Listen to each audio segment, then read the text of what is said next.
نحمده ونصلي على رسوله الكريم أما بعد حدثنا جابر بن عبد الله الأنصاري رضي الله تعالى عنه أن النبي صلى الله عليه وسلم نهى أن يخلط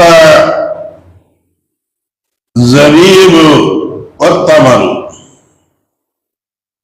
والبصر والتمر أو قال النبي صلى الله عليه وسلم. அருமைக்குரிய சகோதரர்களே, பெரியோர்களே,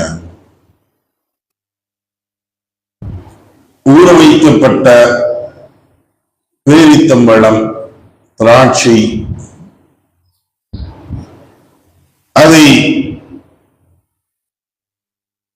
உண்பது, குடிப்பது சம்பந்தமாக ரசூலுல்லாஹி ஸல்லல்லாஹு அலைஹி வஸல்லம் என்ன கூறியிருக்கின்றார்கள், அது எவ்வாறு என்பதை பற்றி தான் பார்க்க இருக்கின்றோம். ஜாபிர் இப்னு அப்துல்லாஹ் அல்-அன்சாரி ரலியல்லாஹு தஆலா அன்ஹு அவர்கள் கூறியதாவது, நபி ஸல்லல்லாஹு அலைஹி வஸல்லம் அவர்கள் உலர்ந்த திராட்சைகளுடன் பேரித்தம்பழங்களும் கலந்து ஊற வைக்கப்படுவதற்கும் நன்கு கனியாத நிறம் மாறிய பேரிச்சங்காய்களும் பேரிச்ச செங்காய்களும் கலந்து ஊற வைக்கப்படுவதற்கும் தடை விதித்தார்கள் என்பதாக சொன்னார்கள். திராட்சை பழம், உலர்ந்த திராட்சை இருக்கின்றது, அதுடன் பேரித்தம்பழத்தையும் இரண்டையும் சேர்த்து தண்ணீரில் ஊற வைத்து பல நாட்களாக ஊற வைக்கப்பட்டு அதை எடுத்து அதனுடைய நீரை அருந்தக்கூடியது போதை ஏற்படக்கூடிய ஒன்றாக இருக்குது. அதே சமயத்தில் கனிந்த பேரித்தம்பழத்தையும் அதனுடைய கனியாத பேரித்தம்பழங்கள், இந்த ரெண்டையும் சேர்த்து ஊற வைப்பாங்க. இந்த ரெண்டையும் சேர்த்து ஊற வைத்து அதனால மசூல் ஆனதற்கு பின்னால் எடுத்து அதனுடைய சாறை எடுத்து அருந்தக்கூடிய முறைகள். அதே சமயத்தில் செங்காய்களையும் காய்களையும் சேர்த்து ஊற வைத்து அதை அதுவும் நல்ல முறைகளில் ஊறியதற்கு பின்னால் எடுத்து அருந்தக்கூடியது. இந்த வஸ்துகள் எல்லாமே போதைகள் தரக்கூடியதாக இருக்குது, போதையுடைய ஒரு சூழ்நிலையை ஏற்படுத்தக்கூடியதாக இருக்குது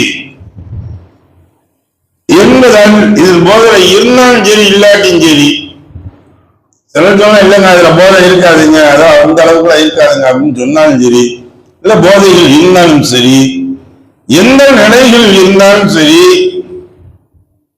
இதை அருந்தக்கூடாது என்பதாக சில அறிஞர்கள் இதை பிடிவாதமாக இருக்கின்றார்கள். அதை அருந்தக்கூடாது என்பதாக. சிலர் அது போதை ஏற்படும் அளவிற்கு அருந்துவது கூடாது, அதுக்கு முன்னாடி கொஞ்சம் குடிக்கிறதுனால தவறு இல்லை அப்படிங்கிறப்ப சொல்றாங்க. ஆக மொத்தம் ரசூலுல்லாஹி ஸல்லல்லாஹு அலைஹி வஸல்லம் அவர்களுடைய கூற்றின் பிரகாரம் முழுமையாக அதை நாம் தவிர்த்துக் கொள்வது நல்லதாக இருக்குது. நமக்கு சொல்வதாக இருந்தால் பழைய கஞ்சி இருக்குது, நேற்று சமைக்கப்பட்டு மீதமாகக்கூடிய கஞ்சியில் தண்ணீரை ஊற்றி வைத்து நாம் உண்ணுவோம். அது ஒரு நாள் ஊற வைக்கக்கூடிய சமயங்கள் அதில் போதை ஏற்படும் அளவிற்கு இருக்குமா என்றால் அந்த அளவிற்கு இருக்காது, அது உணவுடைய இது இருக்கும். அதே சமயத்தில் 2-3 நாள் அது அந்த சோறை ஊறிடுச்சு அப்படின்னா ஒரு நுரைவோல் மேலே தங்கக்கூடியதாக இருக்கும். அதை எடுத்து வச்சு நல்லா பிசைஞ்சு அதை இதாக்கி வச்சு சாப்பிட்டோம்னா அது கல்லுக்கு ஈடான போதையை கொடுக்கக்கூடியதாக இருக்கும்.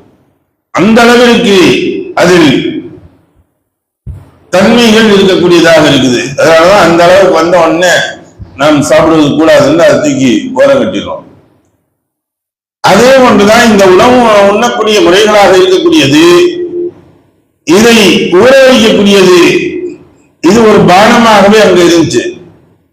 முற்காலத்துல சவுதியில முற்காலத்துல அரபு நாடுகள்ல பார்த்தோம்னா இதற்கான வேண்டிய பூமிகளில் நோண்டப்பட்டு அதில் பாத்திரங்கள், அதாவது மரத்தினாலான இந்த சில கூடுகளை வைக்கப்பட்டு அதுல இவங்க வச்சிருப்பாங்க.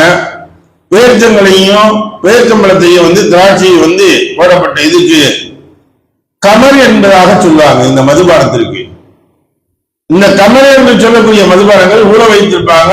பல நாட்கள் அல்ல, மாதங்கள் அல்ல, வருடக்கணக்கில் ஊறிக்கொண்டே இருக்கும்.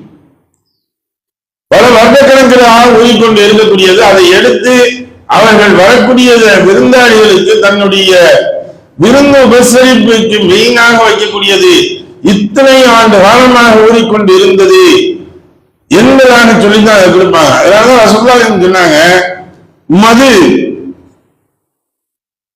கமர் எனக்கூடிய இவ்வெறும் மரங்களில் இருந்தே தயாரிக்கப்படுகின்றது. அவை பேரித்தம்பழம், திராட்சை, இந்த பழங்களில் இருந்து தயாரிக்கப்படக்கூடிய மரத்தினால் ஆன ஒரு குழுவையில் வைத்து இது தயாரிக்கக்கூடியது.